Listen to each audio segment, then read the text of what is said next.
ইচ্ছে করছে, তুমি আমাকে পাকা জাম এনে দিবে? মা টুকি, তুই পাকা জাম খাবি? কিন্তু পাকা জামের তো অনেক দাম। আমি তোকে পাকা জাম এনে দিব কোথা থেকে বলতো?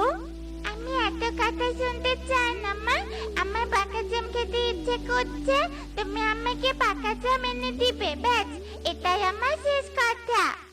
মারে, তুই তো কখনো এত জেদ করিস না, তাহলে আজ এত জেদ কেন করছিস? সত্যি করে বলতো, তুই পাকা জাম কোথায় দেখেছিস? মা, আমি পারুলকে দেখেছি পাকা জাম খেতে। আমি পারুলের কাছে একটা জাম দিয়েছি বলে পারুল আমাকে কত কথা শোনালো জানো।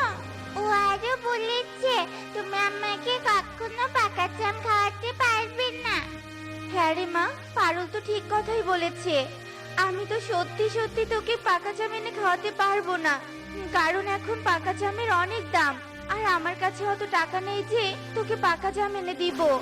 তার মানে সবাই ঠিক কথাই বলে, আমরা গরিব পাখি, তাই আমার সাথে কেউ মিশতে চায় না, আর আমার সাথে খেলা করতেও চায় না।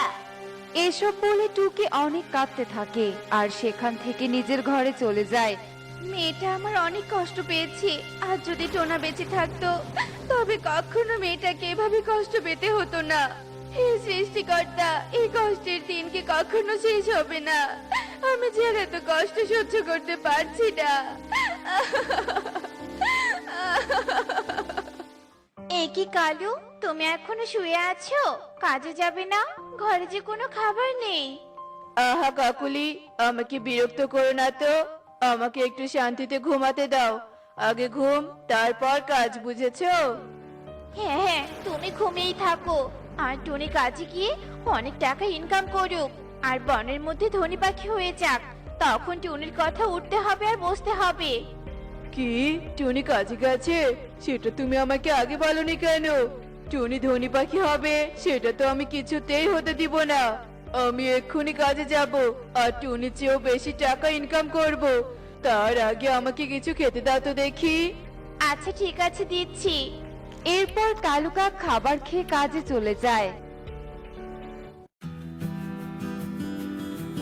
যাক বাবা, কালুকে টুনির কথা বলে তবুও কাজে পাঠাতে পেরেছি, এটাই অনেক। নয়তো কালু এখনো পড়ে পড়ে ঘুমাতো। যাই, এবার আমি ঘরের কাজগুলো সেরে ফেলি। এরপর কাকুলি ঘরের কাজ করতে থাকে, আর অন্যদিকে টুনি টুকিকে বলতে থাকে, মা টুকি, আমি কাজে যাচ্ছি, তুই সাবধানে থাকিস। আচ্ছা ঠিক আছে মা।